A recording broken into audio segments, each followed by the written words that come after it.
Before his death, Oliver Cowdery visited with a missionary and said, "I want you to remember what I say to you. I am a dying man, and what would it profit me to tell you a lie? I know that this Book of Mormon was translated by the gift and power of God. My eyes saw, my ears heard, and my understanding was touched.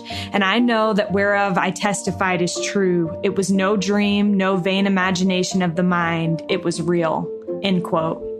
An acquaintance of Martin Harris wrote, "A few hours before his death, I asked Martin if he did not feel that there was an element, at least, of fraudulence and deception in the things that were written and told of the coming forth of the Book of Mormon.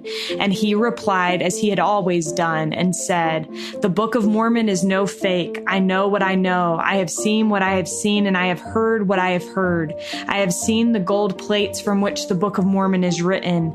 An angel appeared to me and others and testified to the truthfulness of the record. And had I been willing to have perjured myself and sworn falsely to the testimony I now bear, I could have been a rich man, but I could not have testified other than I have done and am now doing, for these things are true." End quote.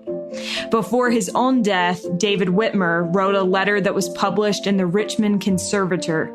"That the world may know the truth, I wish now, standing as it were in the very sunset of life and in the fear of God once for all, to make this public statement, that I have never at any time denied that testimony or any part thereof, which has so long since been published with that book as one of the three witnesses. Those who know me best well know that I have always adhered to that testimony, and that no man may be misled or doubt my present views in regard to the same. I do again affirm the truth of all of my statements, as then made and published. He that hath an ear to hear, let him hear. It was no delusion. What is written, and he that readeth, let him understand." These are the testimonies of the three witnesses, three men who were all excommunicated and left the church at some point in their lives, but never once denied their witness of the Book of Mormon. Daniel C. Peterson received his PhD from UCLA and is a professor of Islamic studies and Arabic at Brigham Young University. He is the former chairman of the board of the Foundation of Ancient Research and Mormon Studies and an officer, editor, and author for its successor organization, the Neal A. Maxwell Institute for Religious Scholarship. He is the producer of the newly released film Witnesses, which is in theaters now.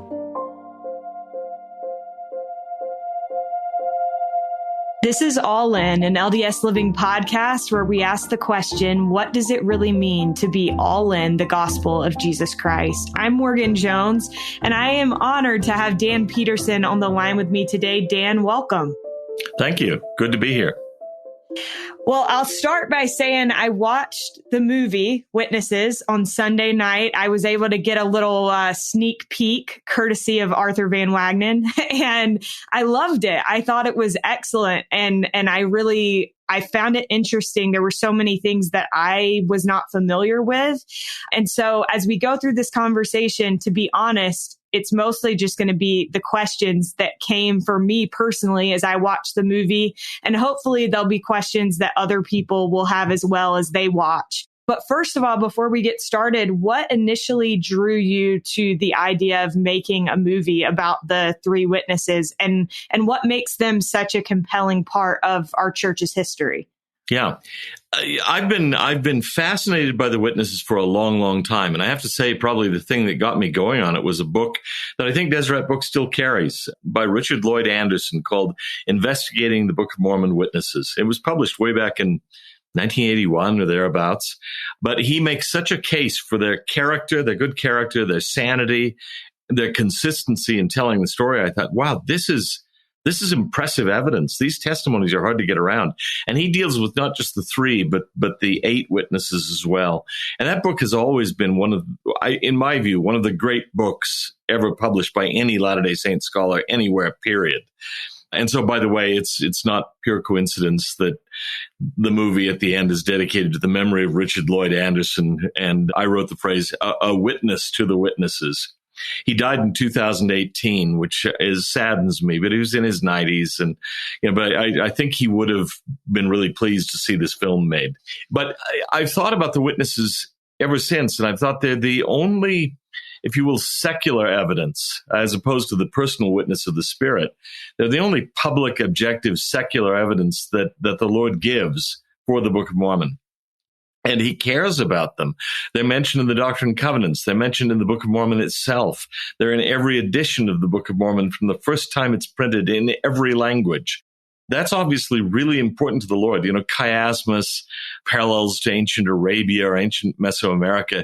These are interesting things, and I enjoy them as much as anybody does. But the Lord gave us the witnesses, the 3 and the 8, and I think he expects us to use them and to tell their story.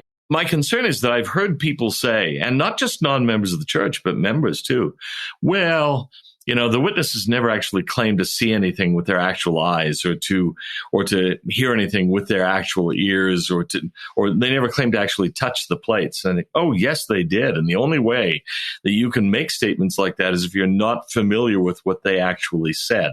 Because they said explicitly, we saw with these eyes. In fact, in the film, David Whitmer says that, I saw with these eyes, I heard with these ears. And then the 8 witnesses held the plates with their hands. The 3 witnesses didn't, but the 8 did. And so I thought this story needs to be told again and forcefully so that members of the church understand it and so that non-members, if they happen to see the film, will know what it is. They can still reject the testimony of the witnesses, but they ought to know what they're rejecting exactly. So that's important to me. And the proximate, I think something I also want to get across is the immediate reason for making the film is that the filmmakers and I, we'd already worked on a little item about Robert Cundick, the former tabernacle organist, a little short feature, about half an hour.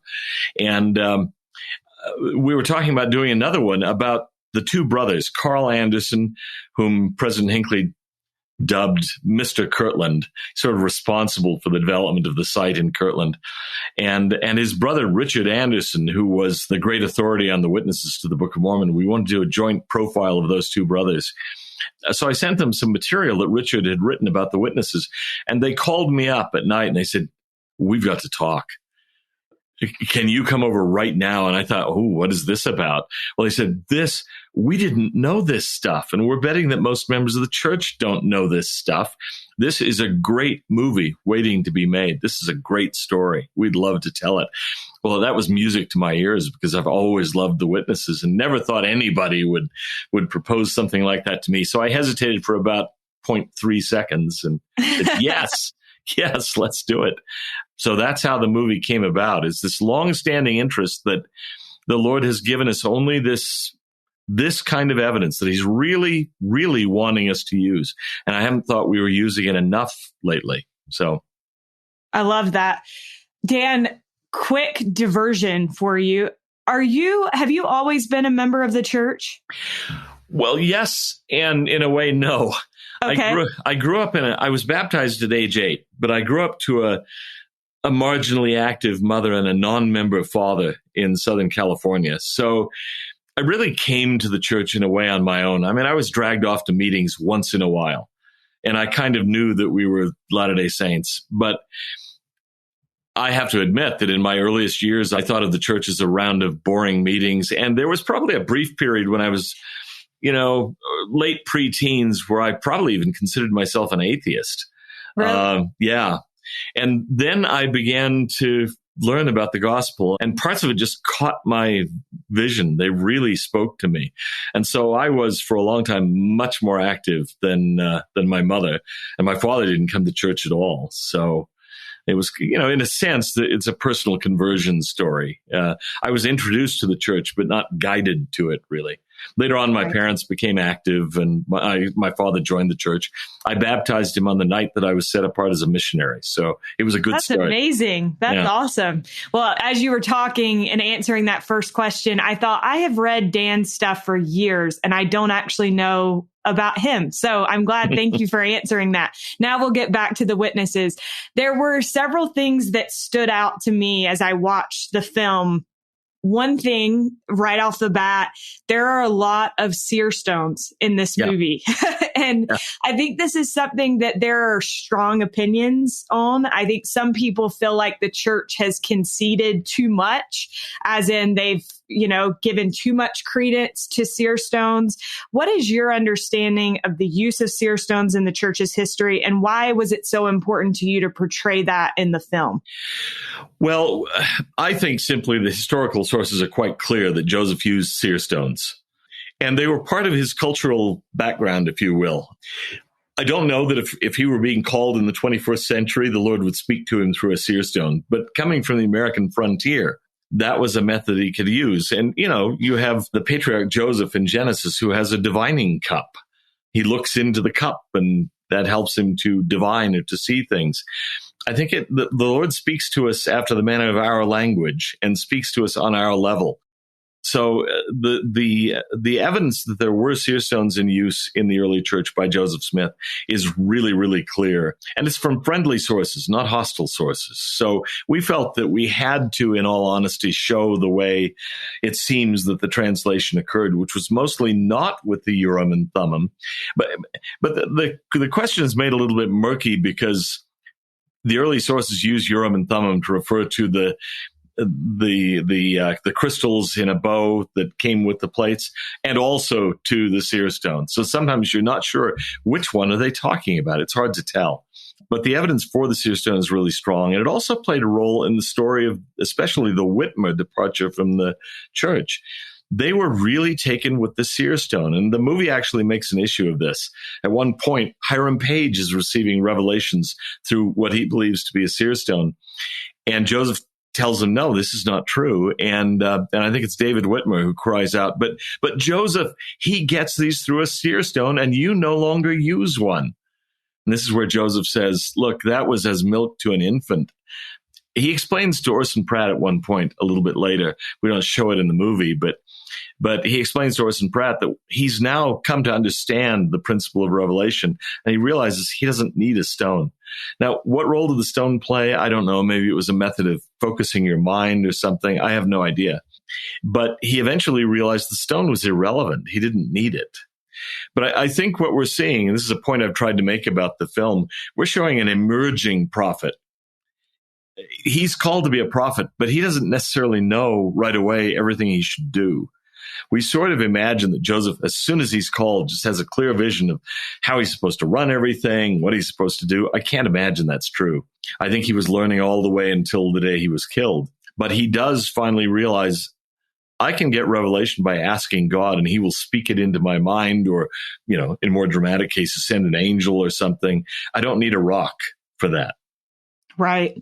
Well, I think it's interesting, and this has come up on this podcast several times recently as we've spoken with people who work in church history, and they've talked about, we think that prophets receive revelation very differently than we do. But I think many times they receive revelation many of the same ways we do. And like you said, maybe an idea of a seer stone is so foreign to us, but it was the way that Joseph was able to little by little develop that ability to translate. So I think that's super interesting. Another thing that's interesting that you just touched on is the Hiram Page scene. And Hiram Page, he was the brother-in-law of David Whitmer. Is that right? Yes. Mm-hmm. And I guess that's why I think one thing that I found fascinating, and this is true of several things, The Chosen. I don't know if you watched the show, The Chosen, but I love seeing the different relationships between the different apostles. And I think that this movie does a similar thing in helping us see the relationship between these different characters in church history that I think I always have thought of as kind of isolated. Yeah. But they were friends. They had points of contention. And one of these things that enters in is a contention between Joseph Smith and Oliver Cowdery. We see a couple of these points enter in. One is with concerns Oliver had surrounding polygamy. Mm-hmm. And the other is, I wonder if you can tell me if this is, historically accurate, but it seems like when Sidney Rigdon enters into the story, that rocks the boat between Oliver and Joseph. So can you speak a little bit to those two things? Yeah. There was definitely an issue between Oliver and Joseph about the origins of plural marriage. I mean, it's awkward. You can understand. We can all understand how this would really look bad to a lot of people, including members of the church. And so at one point, Oliver cries out to Joseph, you've fallen in love with the idea of leading a believing people. Like, you can get them to do anything. And it doesn't shake Oliver's faith that Joseph was a prophet, had received revelation, but he's worried about Joseph, that he might lose his connection with God. And Joseph says, no, I am not wrong on this. But one of the comments that I liked best at the premiere last night was several people came to me and they said, for the first time, I think I understood why the witnesses would leave the church. And we're not trying to justify their departure, but we're trying to make it apparent that it wasn't just wickedness. It wasn't just evil. They actually had disagreements. They had reasons, and they were under a lot of stress. And these are good men, but they saw things differently. So I thought it was important to bring that in. Some asked, well, why did you even raise it? You can't tell the story of the witnesses without those early strifes and stresses. So yeah, that was an issue. And we know that Oliver at a couple of points got really angry with Joseph. He was angry over the fact that Joseph presumed to tell him how to dispose of his property. I'm a free American citizen. I can do anything I want. Well, that, of course, is true. But members of the church do make covenants freely that go beyond that. We're not entirely free to do what we want to do. Unless we reject our covenants, then, of course, we're totally free to do anything we want and bear the consequences. But those were issues. Oliver was a proud citizen of a new American republic. He was a free citizen. You can't tell me what to do with my property. And Joseph says, well, but we buy and sell our property to serve God. And there was a clash there. That was a serious clash between what you might call Yankee ideals and the new sort of communal ethos of the church, which is we work together. Sometimes that means surrendering your personal interest to do it. We still do it that way. People in the middle of prosperous careers are called to serve as mission presidents or called to serve as general authorities. There goes your hopes of becoming a multi-billionaire. But we're not forced to do it, but we do it freely. A friend of mine gave up a really strong academic career, much of it spent on the East Coast, at Harvard and places like that, to serve as a general authority. And I asked him, so how are you doing? And he said, well, a lot of my friends from Harvard and so on are calling me and asking, so can't you just say, Mr. Hinckley, this is a real honor. Thank you very much. But no, I can't tell him. We just don't do that without it making it sound like we're servile in some sense, which we're not. I freely choose to do this. But it will look odd to people on the outside. And I think that was part of the issue with Oliver. And then let's see, the other question you had was Sidney Rigdon. Oh, Sidney Rigdon. You're good. Yes. Yeah, I talk so much that I forget what I'm talking about. No, you're good. It's the gift of an academic. I may not know what I'm saying, but I can talk. No, Sidney Rigdon, I think, really was a sort of disorienting factor in those early years. You had the tight fellowship of the Palmyra group, Oliver, David, Martin. And David especially, I think, really treasured that. He later said, I didn't leave the church left me. He didn't like the idea of all these levels of hierarchy, and it was just bigger. It wasn't the small, close-knit community it once had been. Sidney comes in, and he's pretty spectacular. He's a great orator. He's as learned as anybody in the church, probably the most learned person in the church. He knows the Bible like the back of his hand. He's really an impressive person, a spellbinder, and he has charisma.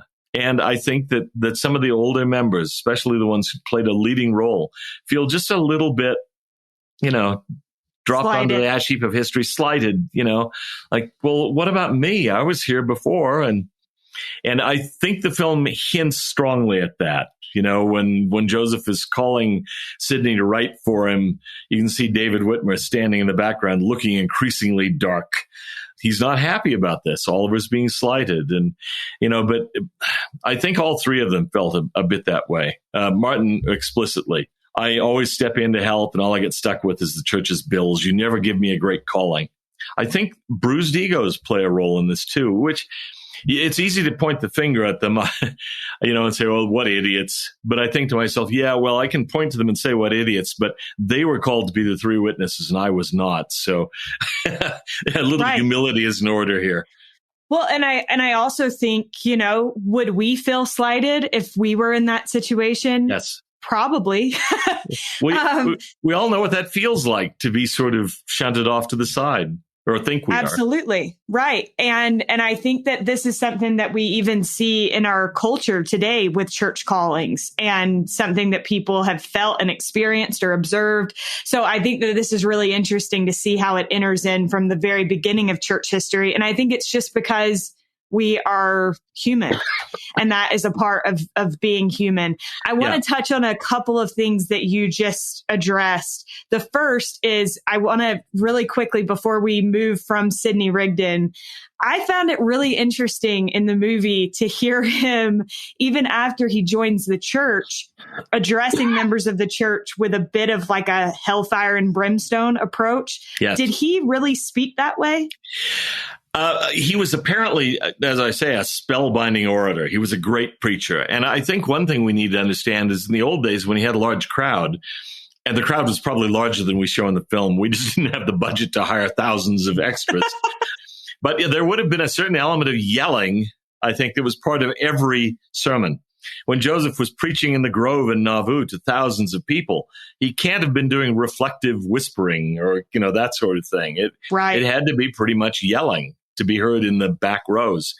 So there would have been an element of that we're not used to now with microphones. And, in general conference, nobody yells at us. But I think there probably was a bit of hellfire and damnation. He had only recently been a Campbellite minister preaching Protestantism to the audience. And we don't have a text for what's called the Salt Sermon. That's what that is. But we know that he used as his text Matthew 5, I think it's verse 13. If the salt have lost its savor, it is therefore of no use but to be cast out and trodden under foot of men. That lends itself to a kind of hellfire and damnation speech. If you're no good, if you're dissenting, then you should be cast out, trodden under foot of men. We know that the dissenters, including the witnesses, felt, disquieted by that, if not threatened. I mean, later on, there actually is a threat made against them by Samson, Avard, and the Danites, and so on, not signed notably by Joseph or even by Sidney. So it's not clear that Sidney wanted that, but they felt threatened. They felt endangered. And remember, the saints are under threat from armed forces outside. And this is a time it's easy for us comfortably to look back at it and think, I wouldn't have reacted that way. Well, if you've got armed militias coming after you and dissenters within your ranks and et cetera, you feel threatened, physically, existentially threatened. And I think that all plays into it. It's not a pleasant scene in our history. But I think all the evidence is that Sidney kind of got carried away. And it was more hellfire and damnation than we were typically used to. Joseph's sermons aren't like that, but Sidney's may have been. But no text survives. So we're kind of guessing, except that he talked about salt and that very verse, trodden under foot of men, cast out. So okay. Well, that makes a lot of sense. And it's just so interesting to me. One thing that struck me in studying the Doctrine and Covenants this year with Come Follow Me is learning about these different characters and recognizing that I think you have a lot of, in the film, we see a lot of high emotion. I think in the Doctrine and Covenants, even, we can sense that we're dealing with a lot of different strong personalities. I think even Emma Smith was a very strong personality. And it's been fascinating to me to think about how I think those strong personalities were necessary because they allowed these people to stand up for what they believe in, to be resilient, to have courage. Do you think it's accurate to say most of them had strong personalities? And can you talk to me a little bit about what you observed as you worked on this film in terms of those differences in nature or personality? Yeah, I think strong personalities were an important feature in this and that they played a role. I'll look at another case, Brigham Young. Sometimes people can quote you sort of blood-curdling statements from Brigham Young. They're really tough. But I think, okay, if Brigham Young had not been a really commanding presence, could he have led the migration westward? Could he have presided over the chaos of settling the Great Basin if he were not a strong, determined, self-confident individual? I don't think he could have. And I think a really clear case is David Whitmer. David Whitmer was absolutely rock solid in his convictions, no matter what, to the point almost of cantankerousness. You see that a bit in the film. He apparently could be very, very unwelcoming to people who came to interview him, sometimes 2 or 3 times a day or more. I mean, it just drove him mad. He's trying to get his work done, and people are dropping by wanting to chat. And many of them not altogether in good faith. They want to poke fun or something like that. So he was absolutely immovable in his integrity, to the point of pig-headedness, maybe. It's one of the things maybe that led him out of the church and kept him out of the church. But it's also the thing that makes him resist for 50 years out of the church. He's out of the church for 50 years, 60 years after his experience as a witness, with very little support. He has no contact with fellow members of the church, but he never deviates from his testimony. That's a strong personality, and he had every reason to do it, every incentive, every inducement. He would have been honored and respected if he had told the sordid truth about that situation with the angel and the plates. But he never backs down, no matter what. And he's pretty fierce about it. So I think in his case, you can see that what makes him a great witness in some ways would make him maybe not the most tame and docile follower, right. but his role was to be as a witness. And to me, he stands the stronger for that. Martin Harris is the same way, in a way. Martin Harris is a secret, very different personality. David was apparently fairly comfortable where he was. His family were German speakers. I mean, it's possible he even spoke with a slight German accent. They spoke German at home. The Whitmers did, and They were members of a German Reformed church. We have a reflection about them by one of their pastors, written in German, by the way, about their connection with the church. So they were comfortable where they were. He wasn't necessarily seeking something else. Martin was. Martin, and this is one of the things that's been alleged against him as a fault, is that he went from church to church a little bit before his affiliation with the LDS church, and thereafter also. But Richard Anderson points out that every one of those affiliations except one is with an offshoot of the Restoration. And when he serves as a missionary for the Strangites in England, they're disgusted with him because all he'll do is bear testimony of the Book of Mormon. He has nothing to say about James Jesse Strang as the legitimate successor of Joseph Smith. And they finally send him home because he's useless to them. He just reinforces the truth of the Book of Mormon. That was always his focus. I mean, he never falters afterwards from that. He does briefly look into the Shakers, probably because they had a belief in contemporary revelation, but he doesn't stay. He's gone really quickly. But that's a very different personality, but a persistent search for religious truth.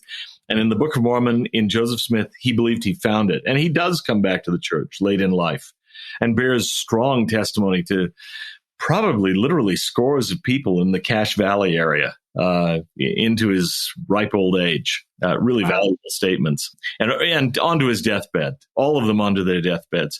Oliver Cowdery is very different. He's the learned one among the 3 witnesses. He goes on to become a lawyer, a politician, an editor. You know, when you read the language we have from it's a little bit florid, frankly, to our taste as 21st century readers and writers, but a very different personality, but again, strong. He believed, and he would stand up for his principles. There's a courtroom scene that will show up. We're doing a documentary that will follow this theatrical film, 2-part documentary.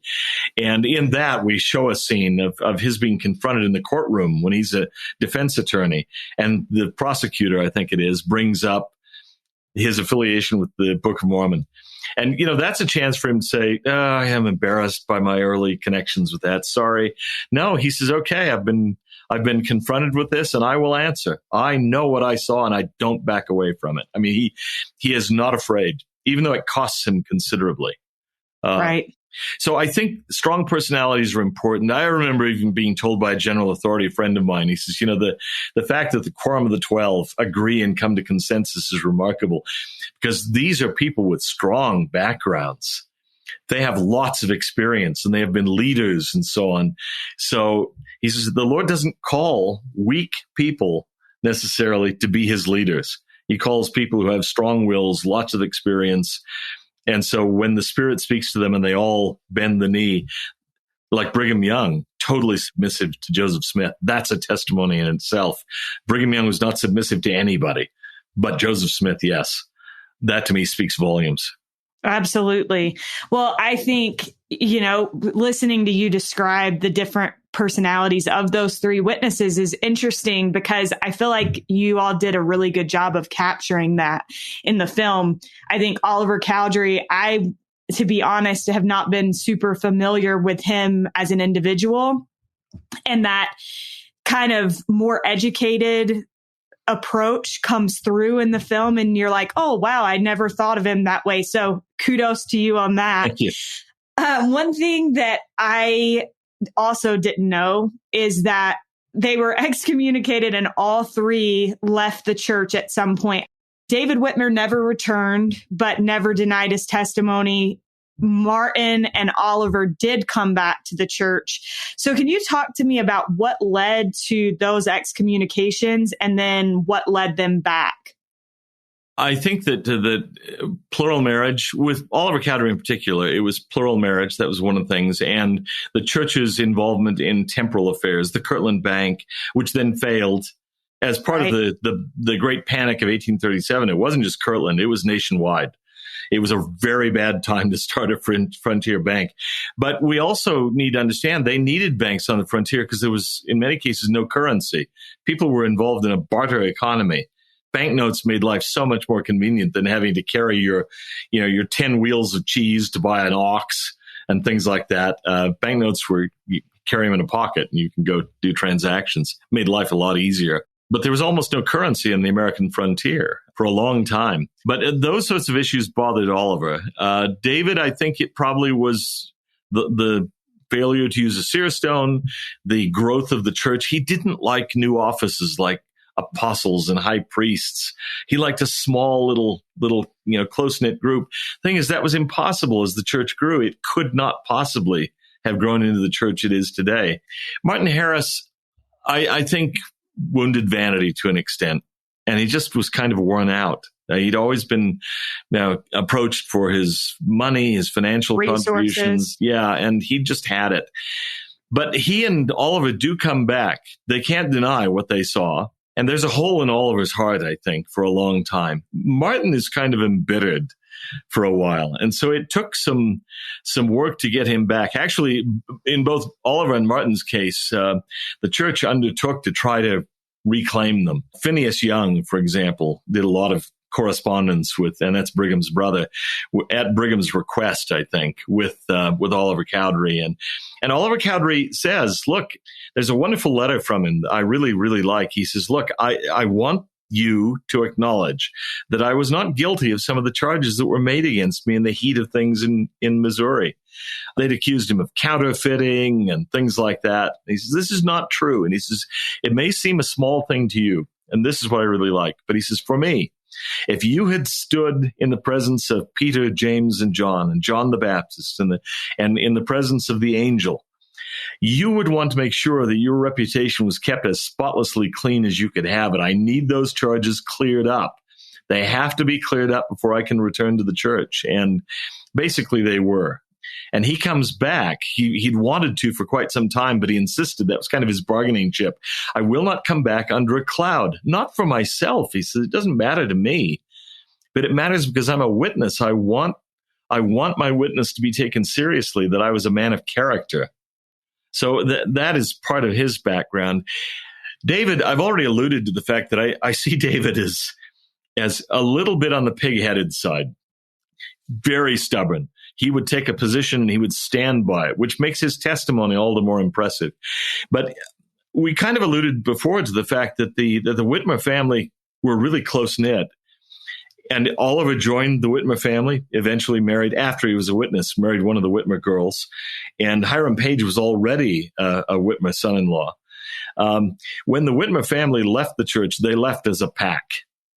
And they kind of lived as a pack in Richmond, Missouri, the greater Richmond, Missouri area, holding their own kind of house church.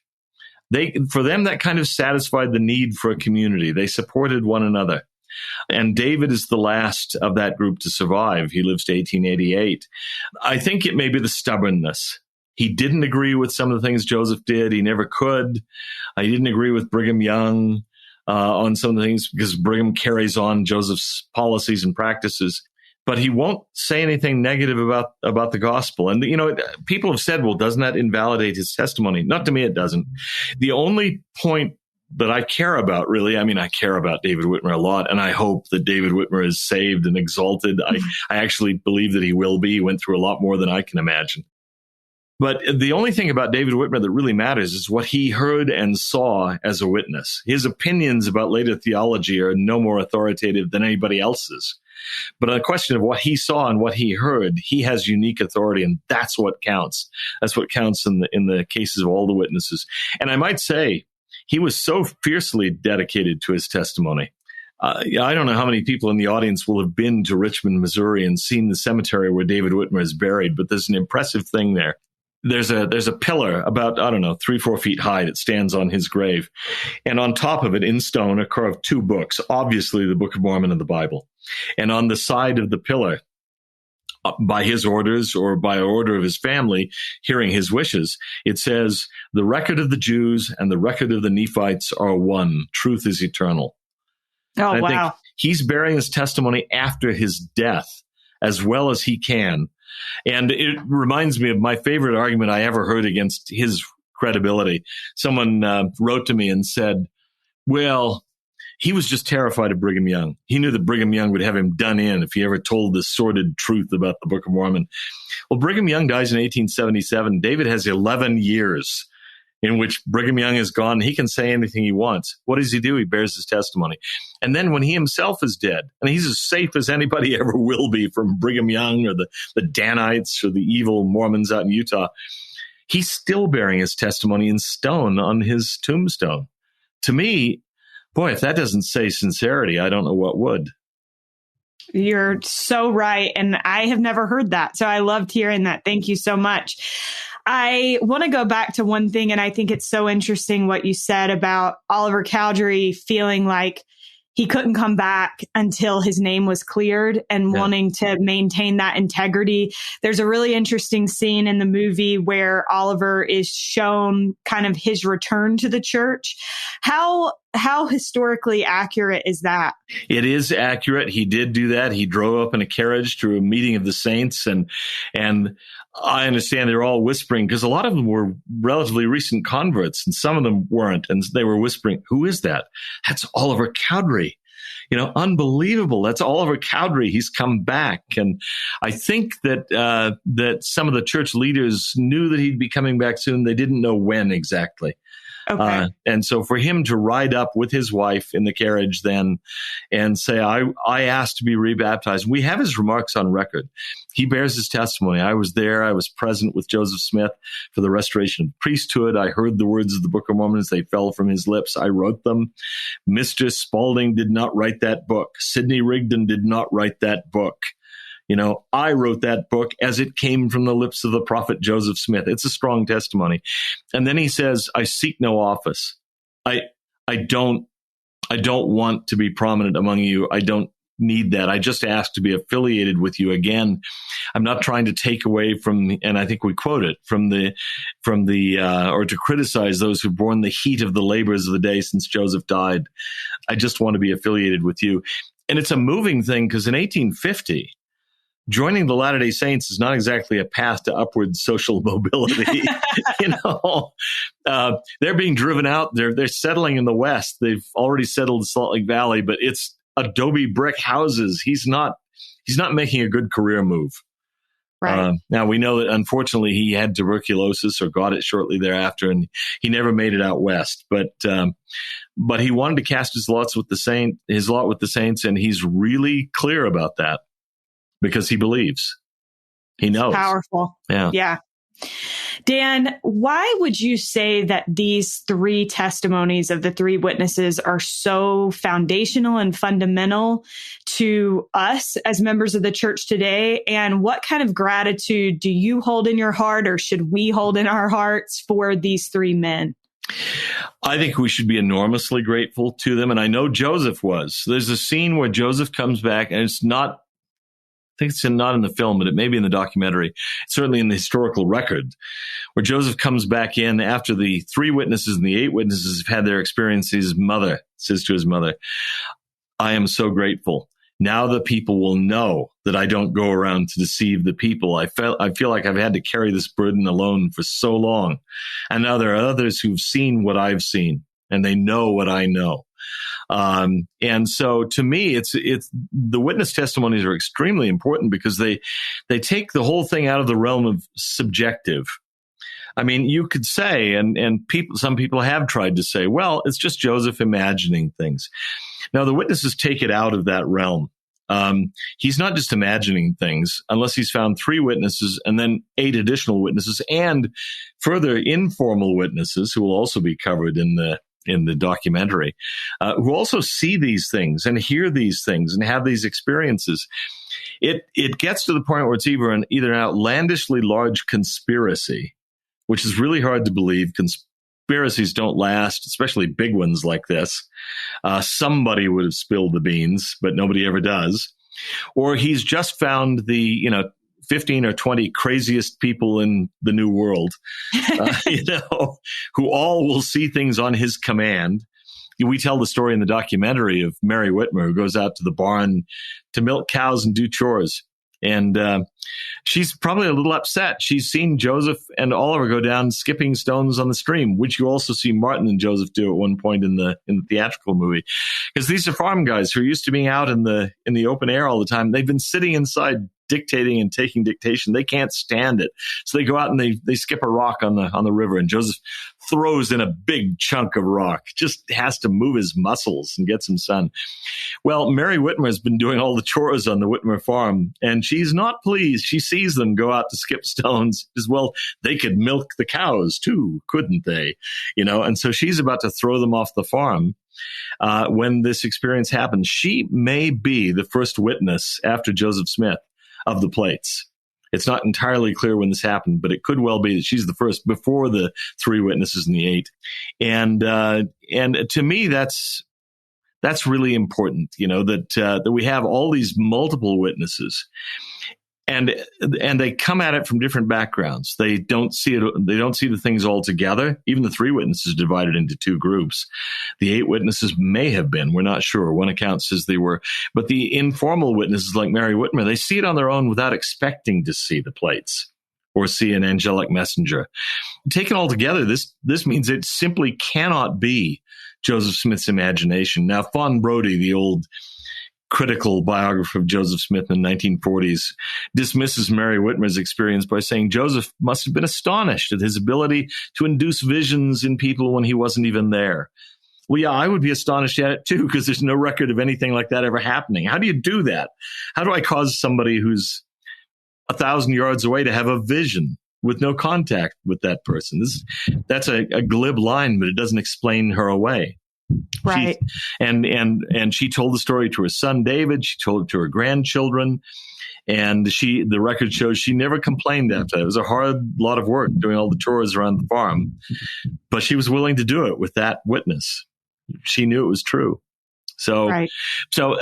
They should, for us all, be an important element of our testimony. The Lord meant them to be.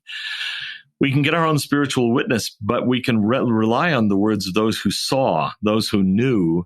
And it's not just Joseph. You don't have to take just his word for it. You've got a number of others, very reputable, reliable, sane, respectable people who tell us they saw these things. They saw the angel. They heard the voice of God. They saw the plates. They held the plates. That's powerful. And, I think it's not coincidental that the official witnesses with Joseph Smith, number 12. That may be an allusion indirectly to the idea of a jury of 12 peers. And by the way, I might say, in those days, juries were all male. So they're all male. But among the informal witnesses, you have a number of women. Emma Smith, right. Lucy Mack Smith, Catherine Smith, Mary Whitmer. Even, oddly enough, Lucy Harris had a vision of the angel in the plates and then turned her back on it. Yeah.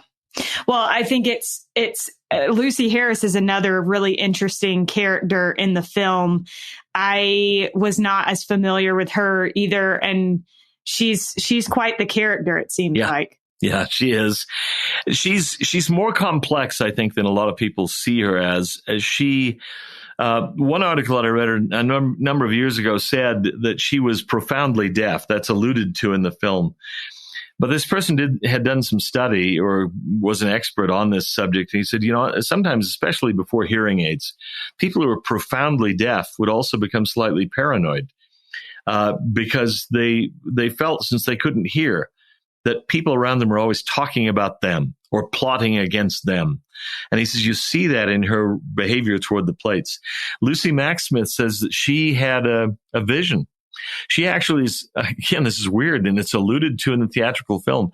The first person to donate money to the bringing forth of the plates is not Martin Harris. It's Lucy Harris, on the strength of a vision she had. And then later she turns. She's convinced something's going on and she's being taken. But early on, she seems to have been a believer, or at least she suspected it was true, and then she backs away. But, even with her, I don't feel inclined to condemn her with the challenges she faced, and she was worried they'd lose their farm. Well, guess what? They did. She asks in the film, if the Lord asked you if Joseph Smith asked you to mortgage your farm and give the money, would you do it? And Martin says, yes, I would. Well, he does. And so her concern about their financial future is not unwarranted. Right. Yeah. Not misplaced. No. Well, I think that it's just so interesting and also faith affirming that you see these different people and how the Lord took imperfect people and even people that ended up leaving the church to create a foundation on which we have an international church. And you mentioned earlier concerns about the church growing and that may have contributed to some of these people leaving. Mm-hmm. And that would be hard. There are growing pains with everything. And I think sometimes we want to keep something to ourselves. Yeah. And instead, this has grown to fill every continent, like was prophesied. So thank you so much, Dan, for sharing these things and for making it more accessible to people like me who are not going to dig into the history as much, but will definitely watch a movie. My last question for you is, what does it mean to you to be all in the gospel of Jesus Christ? I think that is a really important issue and maybe one of the fundamental ones. Many of us have covenanted to give our talents and everything else to the kingdom of God. And those are easy words to say, but sometimes when we're asked to actually do it, it's a little harder. I had a friend who was called to be a mission president who was in a profession where he was making, as he put it to me personally, obscene amounts of money. And then he was asked to serve 3 years as a mission president. And he said, I've preached the doctrine of consecration and everything for so many years. I thought it's time for me to put my money where my mouth is. So yes, I will do it. He said, I didn't have to hesitate. I'd made up my mind a long time before that I would do what I was asked to do. And usually it hadn't cost him a lot financially. This one did. And he had to step away just at a time when the money was just pouring in. And, so to be all in, I think, is ultimately to try to see everything through the gospel lens. It doesn't mean there's not time for recreation or just enjoying ourselves or listening to good music or just having fun eating a pizza, whatever it is we want to do. There's nothing wrong with that. But on the whole, to frame our lives through the gospel lens, and that means everything. That means not just on Sundays, not just when we're doing ministering or going to the temple, serving somewhere. It means, I think, when we're living our business lives, when we're doing our professional activities. Obviously, we're supposed to be good in what we do, and it may not be a gospel-related thing at all. It may be preparing tax returns or something like that. But even there, when questions come up of fudging or dishonesty or service to our clients or giving an honest day's work for an honest day's pay, we ought to be thinking about, we're Latter-day Saints. We represent the Lord. We've made covenants with the Lord, and that ought to be the foremost thing. When we think about our politics, which in a very divisive time, this is important, I think, to be thinking, well, what would Jesus do? What should I do as a citizen of God's kingdom? I may be an American or a Bolivian or a German or wherever I am, but but I am first and foremost, in some ways, a citizen of the kingdom. I've had people say to me, well, or the question came up when John F. Kennedy ran for the presidency. I'm really old, but even I'm not quite old enough to remember that one as an adult. But I know that the issue was, where was his primary loyalty? Well, to be honest, the more I've learned about John F. Kennedy, I have no idea where his primary loyalty was. And certainly, I think not necessarily to the teachings of the Roman Catholic Church, but the question is then asked of Latter-day Saints. It was asked in Mitt Romney's case. So where's his first loyalty? To the United States or to the kingdom of God, as Mormons would say it? Well, I hope there's never a major conflict. But ultimately, for me, if my country went totally wrong, if I were living in Nazi Germany under the Third Reich, my first loyalty is to the kingdom of God, not to this regime. I've got to have some heavenly, unchanging framework against which I judge everything I do and all my loyalties. And so to me, that's part of what it is to be all in. Does that make sense? It makes complete sense. And I think it's such a good point. And I love that it ties into the conversation that we've had throughout this whole interview, because I think you have three men who, while they may have fallen away from the church, their integrity was so vital to who they were. And I think integrity plays such a huge role in Latter-day Saints today and what we should strive to be in terms of that honesty and accountability and responsibility. I think, you made the point about people giving a lot up to be members of the church. And that has been true from the very beginning and will continue to be true because we have a lay ministry. But I think being willing to lay it all on the altar is a huge part of being all in. And so I appreciate that so much, Dan. Thank you so much for this conversation. It has been enlightening and educational for me. So I appreciate it. And thank you so much for your work on the film. Thank you. Thanks for having me. We are so grateful to Dan Peterson for joining us on today's episode. You can visit witnessesfilm.com to find out how you can see Witnesses for yourself.